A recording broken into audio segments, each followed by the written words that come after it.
வணக்கம். இது FIR.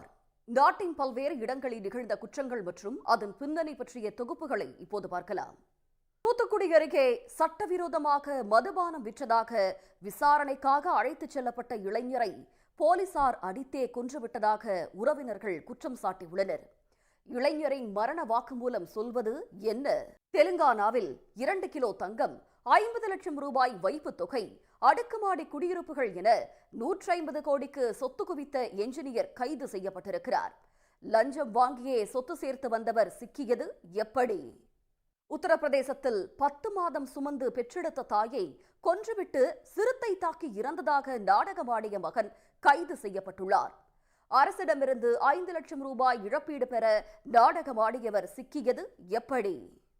திருச்சியில் பெண் பேராசிரியருடன் நெருக்கமாக இருந்த படத்தை கணவர் மற்றும் மாணவர்களுக்கு பகிர்ந்த பேராசிரியரை போலீசார் கைது செய்துள்ளனர்.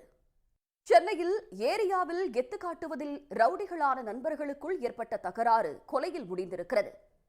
கொலைக்கு இன்ஸ்டா பதிவு காரணமாக அமைந்தது எப்படி? FIR நிறைவு பெறுகிறது.